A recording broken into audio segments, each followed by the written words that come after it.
Hello વિદ્યાર્થી મિત્રો, good morning. આજે આપણે ધોરણ 10 સામાજિક વિજ્ઞાન એમનો યુનિટ નંબર છે 6 ભારતનો વારસો છે કે વારસાની અંદર કઈ કઈ વસ્તુ આવી શકે. તો કે ભારતના સાંસ્કૃતિક વારસાના સ્થળોની અંદર આપણે ઈલોરા, અજંતાની ગુફાઓ, એના પછીનું બૃહદેશ્વર મંદિર જોયેલું હતું. પછી કુતુબ મિનાર, હમ્પી, હુમાયુનો મકબરો, આગ્રાનો કિલ્લો, તાજમહલ અને લાલ કિલ્લો. નેક્સ્ટ પોઈન્ટ વિદ્યાર્થી મિત્રો છે ફતેહપુર સિકરી છે, જેનું તમે ચિત્ર જોઈ શકો છો કે બુલંદ દરવાજો છે. ઉત્તર પ્રદેશના આગ્રાથી 26 માઇલ દૂર ફતેહપુર સિકરી આવેલું છે. શું કીધું કે ફતેહપુર સિકરી છે ક્યાં? તો કે ઉત્તર પ્રદેશના આગ્રાથી ક્યાં છે? તો કે 26 માઇલ દૂર ફતેહપુર સિકરી આવેલું છે. અકબરે સૂફી સંત સલીમ ચિશ્તીની યાદમાં આ શહેર વસાવેલું હતું. અકબરે છે કે નહીં? તો કે સૂફી સંત ચિશ્તી છે એની યાદમાં આ નગર છે એ વસાવેલું હતું અને તેની પોતાની રાજધાની બનાવી હતી. સિકરીમાં ઇમારતોનું બાંધકામ કાર્ય ઈસવીસન 1569માં શરૂ થયું અને ઈસવીસન 1572 સુધીમાં અહીં ઘણી બધી ઇમારતો બંધાઈ ગઈ હતી. શું કીધું છે કે ઇમારતોનું બાંધકામ કાર્ય છે ઈસવીસન ક્યારે આવશે? તો કે 1569માં શરૂ કર્યું હતું અને 1572 સુધીમાં અહીંયા ઘણી બધી ઇમારતો છે એ બંધાઈ ગયેલી હતી. આ ઇમારતોમાં બિરબલનો મહેલ, બીબી મરિયમનો મહેલ, સુનહલા મહેલ, તુર્કી સુલતાનનો મહેલ, પછી આવશે જામે મસ્જિદ અને તેનું બુલંદ દરવાજો ખૂબ શ્રેષ્ઠ છે. કે શું કીધું કે અવર્ણનીય, સરસ મજાનો એનો બુલંદ દરવાજો એકદમ છે. બુલંદ દરવાજો 41 મીટર પહોળો, 50 મીટર ઊંચો અને ફતેહપુર સિકરીથી બીજી જાણીતી ઇમારતોમાં જોધાબાઈનો મહેલ, પંચમહેલ, શેખ સલીમ ચિશ્તીનો મકબરો, દીવાને આમ, દીવાને ખાસ અને જ્યોતિષ મહેલ પણ કેવો છે? તો કે નોંધપાત્ર છે. દીવાને આમ એટલે કે એકદમ સોના ચાંદીથી કેવું અલંકૃત હોય અને સજાવટવાળું સોનું, સોનાથી મઢેલું હોય અને કિંમતી હોય એવું દીવાને આમ અને દીવાને ખાસ અને જ્યોતિષ મહેલ છે એ પણ કેવો છે? તો કે નોંધપાત્ર છે. હવે છે ગોવાના દેવળો છે. પોર્ટુગીઝ સાથે ખ્રિસ્તી ધર્મના ધર્મગુરુઓ પણ ભારતમાં આવ્યા હતા. શું કીધું છે કે પોર્ટુગીઝો જે છે એની સાથે ખ્રિસ્તી ધર્મના જે પણ કંઈ ધર્મગુરુઓ છે એ પણ શું? તો કે ભારતમાં આવેલા હતા. ગોવા પોર્ટુગીઝોની રાજધાની છે. અહીં બેસાલિકા ઓફ બોમ અને Jesus A બેસાલિકા of good Jesus દેવળ જે જૂના ગોવામાં આવેલું છે. અહીં સેન્ટ ફ્રાન્સિસ ઝેવિયરનો પાર્થિવ દેવ સાચવીને મુકાયો છે. હવે શું કીધું છે કે ગોવા પોર્ટુગીઝની કેવી છે? તો કે રાજધાની છે. એમાં બેસાલિકા ઓફ અને બમ જેસિસ અને બેસાલિકા ઓફ ગુડ જેસિસ દેવળ છે એ ક્યાં આવેલું છે? તો કે જૂના ગોવામાં આવેલું છે. અહીં સેન્ટ ફ્રાન્સિસના ઝેવિયરનો પાર્થિવ શરીર એટલે કે એનું જે મૃત શરીર છે એને સાચવી અને મૂકવામાં આવ્યો છે. ઘણા વર્ષો પછી પણ તેમનું પાર્થિવ શરીર વિકૃત થયેલું નથી. શું કીધું કે કેટલો સમયગાળો થઈ ગયો હોવા છતાં પણ એનું જે મૃત શરીર એટલે કે પાર્થિવ શરીર છે એમાં કંઈ પણ થયેલું નથી. આ ઉપરાંત ગોવામાં અનેક ચર્ચ, દેવળો આવેલા છે. શું કીધું કે એના સિવાય ગોવાની અંદર ઘણા બધા છે એ ચર્ચ કે દેવળો આવેલા છે. તેમજ ગોવા તેના રમણીય દરિયા કિનારા માટે જાણીતું છે. શું કીધું કે ગોવા છે કે ના? તો કે એક સુંદર મજાના દરિયા કિનારા માટે જાણીતું છે. બેસાલિકા ઓફ જોબ જેસિસ દેવળ છે શું છે? તો કે ચિત્રમાં તમે જોઈ શકો છો કે ગોવા. હવે છે વિદ્યાર્થી મિત્રો ચાંપાનેર. ચાંપાનેર ગુજરાતના પંચમહાલ જિલ્લામાં હાલોલ તાલુકામાં પાવાગઢની તળેટીમાં ચાંપાનેર ગામ વસેલું છે. શું કીધું કે ગુજરાતના પંચમહાલ જિલ્લામાં હાલોલ તાલુકામાં પાવાગઢની તળેટીના ચાંપાનેર ગામ વસેલું છે. મહેમૂદ બેગડાએ ચાંપાનેર પર વિજય મેળવ્યા બાદ થોડા સમય માટે ચાંપાનેરને તેમની રાજધાની બનાવી હતી. હવે શું કીધું કે ગુજરાતના પંચમહાલ જિલ્લામાં ક્યાં? તો કે હાલોલ તાલુકામાં પાવાગઢની તળેટીના ચાંપાનેર ગામ વસેલું છે.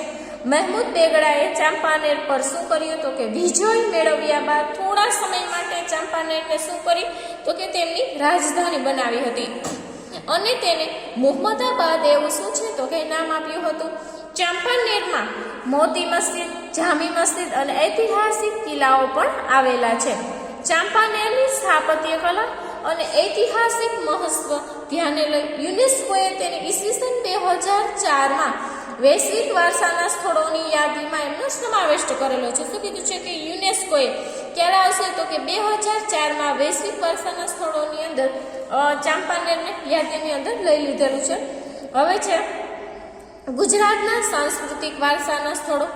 ગુજરાત શિલ્પ સ્થાપત્ય કલા ક્ષેત્રે આગવું સ્થાન ધરાવે છે. અહીં ગુફા સ્થાપત્યો, મંદિરો, મસ્જિદો, કિલ્લાઓ, વાવ, તોરણ એમ બહુવિધ સ્થાપત્ય ક્ષેત્રો છે એ ઘણા બધા જોવા મળે છે. હવે ગુજરાતના સાંસ્કૃતિક વારસાના સ્થળોનો આપણે શું છે તો કે પરિચય મેળવીએ. ઘોડાવીરા અને લોથલ છે.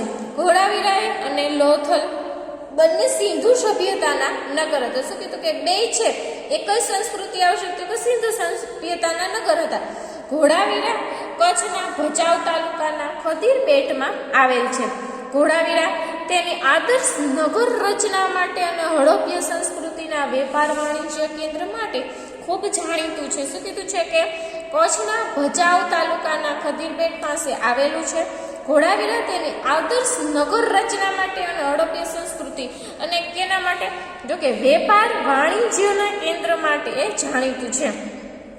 આજથી લગભગ 5000 વર્ષ પહેલા આ નગરમાં ઘરેણા બનાવવાના તથા મણકા બનાવવાના કેન્દ્રો છે જોવા મળે છે. શું કીધું છે? આજથી લગભગ 5000 વર્ષ પહેલા આ નગરની અંદર શું છે તો કે ઘરેણા બનાવવા તથા મણકા જે મોટા ઓલા હોય ને એ બનાવવા માટેના કેન્દ્રો જોવા મળે છે. લોથલ અમદાવાદ ભાવનગર હાઈવે નજીક આવેલું એક પુરાતત્વીય સ્થળ છે. શું કીધું કે લોથલ છે એ ભાવનગર હાઈવે નજીક આવેલું એ કેવું છે તો કે પુરાતત્વીય સ્થળ છે જે પ્રાચીન સમયમાં વેપાર વાણિજ્યથી ધીકતું હતું. શું કીધું તો કે પહેલાના સમયની અંદર છે એ શું છે તો કે પુરાતત્વીય સ્થળ છે અને અમદાવાદ હાઈવે નગર નજીક આવેલું ને વાણિજ્યથી એટલે કે વેપાર વાણિજ્યથી એ ધમધમતું હતું. સુવિધાઓથી સજ્જ હડપ્ય સંસ્કૃતિનું કેવું છે તો કે તે બંદર છે. જૂનાગઢમાં અશોકનો શિલાલેખ, ખાપરા કેડિયાની બૌદ્ધ ગુફાઓ, ઉપરકોટ, જૈન મંદિરો, દામોદર કુંડ, અડીકડીની વાવ, જૂનો રાજમહેલ, નવઘણ કૂવો, મહાબત ખાનનો મકબરો, બહાઉદ્દીન વઝીરનો મકબરો વગેરે જોવાલાયક સ્થળો છે. શું કીધું કે બધા જ છે કેવા છે તો કે જોવાલાયક સ્થળો છે. મહાશિવરાત્રિએ ગિરનાર તળેટીમાં ભવનાથનો શું છે તો કે ત્યાં મેળો ભરાય છે. હવે છે અમદાવાદ. અમદાવાદ છે કેના માટે આવશે તો કે અમદાવાદની ઓળખ છે એ ઐતિહાસિક નગરી કેના માટે છે તો કે એક ઐતિહાસિક નગરી તરીકે કરી શકાય છે. અમદાવાદમાં ભદ્રનો કિલ્લો, જામા મસ્જિદ, રાણી સુપ્રીમની મસ્જિદ, સરખેજનો રોઝો, કાંકરિયા તળાવ, ઝુલતા મિનારા, સીદી સૈયદની જાળી, હઠીસિંહના દેરા, રાણી રૂપમતી મસ્જિદ વગેરે જોવાલાયક સ્થાપત્યો છે. શું કીધું કે અમદાવાદની અંદર ઘણું બધું છે એટલે કે એક ઐતિહાસિક નગરી તરીકે આપણે એમને ઓળખી શકીએ છીએ. પછી અહીંયા ઘણી બધી શું છે તો કે મસ્જિદો આવેલી છે એ જોવાલાયક સ્થાપત્યો છે. સારંગપુરના દરવાજા બહાર રાજપુર અને ગોમતીપુરમાં આવેલ ઝુલતા મિનારા તેના કંપનના વણ ઉકલ્યા રહસ્ય માટે તેઓ જાણીતા છે. અતિશય બારીક અને એકદમ સુંદર મજાની વાનસ્પતિક અને ભૌમિતિક રચનાને કારણે સીદી સૈયદની જાળી પણ કેવી છે તો કે ત્યાં પ્રખ્યાત છે. એની જે જાળી છે કેવી તો કે અતિશય બારીકાઈથી તમે જોઈ શકો છો. શું કીધું કે વનસ્પતિની ડિઝાઇનથી અને બીજા કહેવાય તો કે ભૌમિતિક દ્વારા આખી સીદી સૈયદની શું છે તો કે ત્યાં જાળી જોવા મળે છે. હવે છે વિદ્યાર્થી મિત્રો પાટણ એટલે કે ઉત્તર ગુજરાત છે. પાટણમાં સહસ્ત્રલિંગ તળાવ, રાણીની વાવ અને સિદ્ધપુરમાં આવેલ રુદ્રમહાલય જોવાલાયક સ્થાપત્યો છે. પાટણથી 26 કિમી દૂર આવેલા સુધપેરમાં રુદ્રમહાલયના ભગ્ન અવશેષો મહેલની ભવ્યતાનો પરિચય આપે છે. શું કીધું કે પાટણમાં સહસ્ત્રલિંગ તળાવ છે, રાણીની વાવ છે, સિદ્ધપુરમાં આવેલ રુદ્રમહાલય આ બધા કેવા છે તો કે એકદમ જોવાલાયક સ્થાપત્યો છે. પાટણથી કેટલું આવશે તો કે 26 કિમી દૂર આવેલ સિદ્ધપુરમાં રુદ્ર મહાલય અને ભગ્ન અવશેષો છે એ મહેલની ભવ્યતાનો, એટલે કે જે કેવું છે તો કે ખંડિત થઈ ચૂકેલું હોય એવું એનો પરિચય આપે છે. ભીમદેવ પહેલાના હવે છે આ રાણીની વાવ છે. રાણી ઉદયમતી પ્રજા માટે પાણીની વ્યવસ્થા પૂરી કરવા વાવનું નિર્માણ કરાવેલું. તો શું કીધું કે જે તે સમયે છે એ પ્રાચીન સમય, એટલે કે રાણી ઉદયમતી એના માટે તો કે પ્રજા માટે પાણીની વ્યવસ્થા પૂરી કરવા એક મોટી વાવનું નિર્માણ કરાવ્યું હતું, જેને આજે આપણે શું તો કે રાણીની વાવ તરીકે ઓળખીએ છીએ. ઈસવીસન 2014માં યુનેસ્કો દ્વારા વૈશ્વિક વારસાના સ્થળોમાં આ વાવનો સમાવેશ થાય છે. રાણીની વાવ એ વાવની પ્રતીતિ કરાવે છે કે પ્રાચીન સમયમાં પણ જળ વ્યવસ્થાની કેટલી સુંદર મજાની શું છે તો કે વ્યવસ્થા, પહેલાના સમયની અંદર પણ પાણીની એક સરસ મજાની વ્યવસ્થા હતી. પાટણમાં ઈસવીસન 1140માં સિદ્ધરાજ જયસિંહે સહસ્ત્રીલિંગ તળાવ છે એને બંધાવ્યું હતું. આ ઉપરાંત વડનગરમાં કિલ્લો, શર્મિષ્ઠા તળાવ અને કીર્તિ તોરણ આ બધા જોવાલાયક સ્થળો છે. પથ્થરના 2 સ્તંભ પર કમાન જેવી રચના કરી આ તોરણ છે એ શું છે તો કે તેમણે બંધાવેલું છે. શામળાજી મંદિર મેશ્વો નદીના કિનારે આવેલું પ્રાચીન યાત્રા સ્થળ છે. તેની સ્થાપત્ય કલા 2 નમૂનો એટલે કે ખૂબ સુંદર મજાની જોવા મળે છે.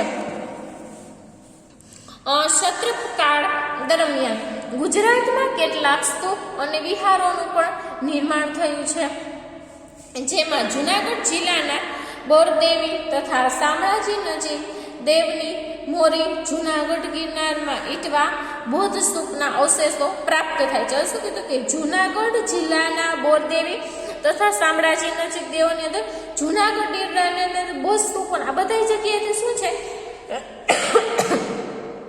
અવશેષો પ્રાપ્ત થાય છે. એ ઉપરાંત બાવા પિયારા, ઉપરકોટ, ખાપરા કોડિયા, ખંભાલીડા, તળાજા, સાણા, ધાન, પછી સિંસુર રસીદ, કડિયા ડુંગર વગેરે સ્થળોએ શું છે તો કે ઘણી બધી સ્થાપત્યો છે એ આવેલા છે. ગાંધીનગર પાસે અડલજની વાવ, પછી પાટણની રાણીની વાવ છે, જૂનાગઢની અડીકડીની વાવ, ઉપરાંત નડિયાદ, મહેમાબાદાબાદ, પછી ઉમરેઠ, પછી કપડવંજ, વઢવાણ, કાલેશ્વરી, મહીસાગર જિલ્લો વગેરે સ્થળોએ પણ વાવો, એટલે કે એક જ જગ્યાએ પણ ઘણી બધી જગ્યાએ શું છે તો કે વાવો આવેલી છે. ભાવનગર જિલ્લાના પાલિતાના શેત્રુંજ્ય પર્વત પર અનેક જૈન દેરાસરો આવેલા છે. શું કીધું કે ભાવનગર જિલ્લાના પાલિતાણા શેત્રુંજ્ય પર્વત પર ઘણા બધા જૈન દેરાસરો આવેલા છે. એમાંથી કેટલાક દેરાઓનું નિર્માણ છે એ 11મી સદીની અંદર થયેલું છે. શું કીધું કે ઘણા બધા છે એનું ક્યારે આવશે તો કે 11મી સદીની અંદર એનું નિર્માણ થયેલું છે. મહેસાણા જિલ્લાના ખેરાલુ તાલુકાના ટીબા ગામની નજીક આવેલી ટેકરીઓ પર તારંગા તીર્થ આવેલું છે. અહીં તારા માતાનું મંદિર પણ છે. શું કીધું કે અહીંયા છે કઈ માતાનું તો કે તારા માતાનું મંદિર છે. ગીર સોમનાથ જિલ્લામાં આવેલ સોમનાથ મંદિર અને દેવભૂમિ દ્વારકાનું દ્વારકાધીશ મંદિર ભવ્ય ઐતિહાસિક વારસો ધરાવે છે. શું કીધું કે આપણે ત્યાં એક કેવો તો કે સરસ મજાનો ઐતિહાસિક વારસો ધરાવે છે. ગુજરાતના સાંસ્કૃતિક વારસાની આ યાદી હજુ શું છે તો કે હજુ પૂર્ણ નથી. આ સિવાય અન્ય સ્થળો પણ છે એ ગુજરાતની સાંસ્કૃતિક ધરોહરને, આના સિવાય પણ શું છે તો કે જોવાલાયક ઘણા બધા સ્થળો છે જે ગુજરાતની સાંસ્કૃતિક વારસાની ધરોહરને શું તો કે સમૃદ્ધ કરે છે. દક્ષિણ ભારતના પ્રાચીન મંદિરોના શું છે તો કે સ્થળો છે. દક્ષિણ ભારતના મંદિરો તેની અલગ શૈલી માટે ખાસ વિખ્યાત ધરાવે છે. દક્ષિણ ભારતના મંદિરો દ્રવિડ શૈલીના હતા. આ મંદિરોનું પિરામિડ આકારનું ભવન જોવા એક એની શું છે તો કે રચના છે કેવી છે તો કે પિરામિડ આકારની છે, જેના અનેક માળ હોય છે. એની ઉપર એક આકર્ષક પથ્થર મૂકવામાં આવતો. આ મંદિરનું ચોગાન છે એટલે કે એનું મેદાન છે ખૂબ વિશાળ એટલે કે મોટું હતું. દક્ષિણ ભારતના પ્રાચીન સમયમાં નિર્માણ પામેલા કેટલાક મંદિરો આ મુજબ છે. મંદિરનું નામ અને સ્થળ મહાબલીપુરમ તો કે તમિલનાડુ, કૈલાશ મંદિર કાંચીપુરમ તમિલનાડુ, બુદ્ધેશ્વર મંદિર તાંજોર તમિલનાડુ, વિરુપાક્ષ મંદિર છે પટ્ટદકલ કર્ણાટક, પરશુરેશ્વર મંદિર આવશે એ ભુવનેશ્વર ઓડિશા, વૈકુંઠ પેરુમાળ મંદિર છે એ કાંચીપુરમ તમિલનાડુ આવશે. હવે છે ભારતના તીર્થ સ્થાનો છે. પ્રાચીન સમયથી ભારત છે એ તીર્થભૂમિ રહ્યું છે. ભારતના લોકો વિવિધ તીર્થધામોની શું તો કે તીર્થ સ્થાનોની તેઓ યાત્રાએ જાય છે.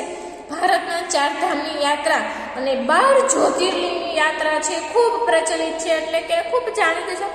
4 ધામમાં બદ્રીનાથ ઉત્તરાખંડ, રામેશ્વર તમિલનાડુ, દ્વારકા ગુજરાત, જગન્નાથપુરી ઓડિશાનો સમાવેશ થાય છે 4 ધામની યાત્રામાં. આ ઉપરાંત 51 શક્તિપીઠો અને અમરનાથની યાત્રા પણ મહત્વની ગણાય છે. ગિરનાર એટલે કે લીલી પરિક્રમા, શેત્રુંજ એટલે કે નર્મદાની પરિક્રમાનું પણ અહીંયા શું છે તો કે અનેરું મહત્વ છે. ભારત સાંસ્કૃતિક વારસા માટે શું છે તો કે અતિશય એના પાસે ભંડાર છે. આમ ભારતના સાંસ્કૃતિક વારસાના સ્થળોએ વિશ્વમાં ભારતને એક અલગ જ ઓળખ શું છે તો કે આપેલી છે. દેશ વિદેશના પ્રવાસીઓ ભારતની સ્થાપત્ય કલાની મુલાકાતે નિયમિત આવતા. તો શું કીધું કે એને સ્થાપત્ય કલાની બાંધકામની દ્રષ્ટિએ નિયમિત તેઓ આવતા અને તેનાથી દેશના પર્યટન ઉદ્યોગોને ઘણો બધો આર્થિક લાભ થાય છે. શું કીધું કે જ્યાં બહારની જે વ્યક્તિ છે આપણે ત્યાં આવે એટલે આપણે શું છે તો કે આપણા ઉદ્યોગોને ઘણી દ્રષ્ટિએ આર્થિક લાભ થાય છે. યુનેસ્કોએ વૈશ્વિક વારસાના સ્થળોમાં ભારતના 32 જેટલા પ્રાકૃતિક અને સાંસ્કૃતિક વારસાના સ્થળોનો શું છે તો કે એમની અંદર સમાવેશ કરેલો છે. વિદ્યાર્થી મિત્રો, આપણો પાઠ છે એ સંપૂર્ણ થાય છે.